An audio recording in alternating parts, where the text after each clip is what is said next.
কিছু করা দরকার নেই রাখতে হবে।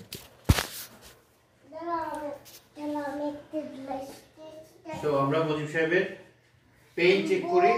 ওনার প্রায় 14 বছর হয়েছে।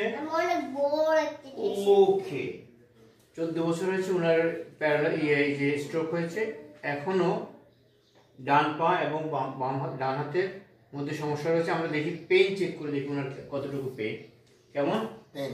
ওনার চেহারাটা ধরেন ভালো করে, কাছে আনেন, ওনার কাছে আনেন, পেইনটা দেখেন, পেইন পেইন পেইন। ওকে, এখানে পেইন পেইন, এই পায়ে পেইন, এই পায়ে পেইন, এই পায়ে পেইন পেইন। ওকে, আমরা আরো কয়েকটা জায়গা চেক করি।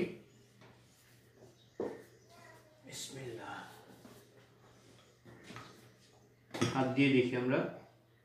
পেইন পেইন, এখানে পেইন পেইন, সহ্য হচ্ছে না, পেইন, ওরে বাবা, পেইন পেইন, ওরে বাবা, এখানে পেইন, কেমন, উফ অনেক, ওকে অনেক।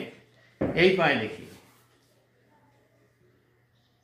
এখানে পেইন, এখানে পেইন, কি অবস্থা, পেইন, এখানে পেইন, উফ বলতেছে, এখানে পেইন। তাইলে দেখেন প্রচুর পেইন রয়েছে পায়ের মধ্যে, আমরা হাতে চেক করলাম না। এই পেইনটা যখন আমরা রিমুভ করব তখন বোঝা যাবে যে ওনার কি অবস্থা। ওকে, তাহলে আজকে আমরা দেখলাম পেইন আছে, সামনে আমরা দেখবো যে পেইন কিভাবে আসে কিনা। সেম টেস্ট আমরা পরে করবো ইনশাআল্লাহ। ওকে,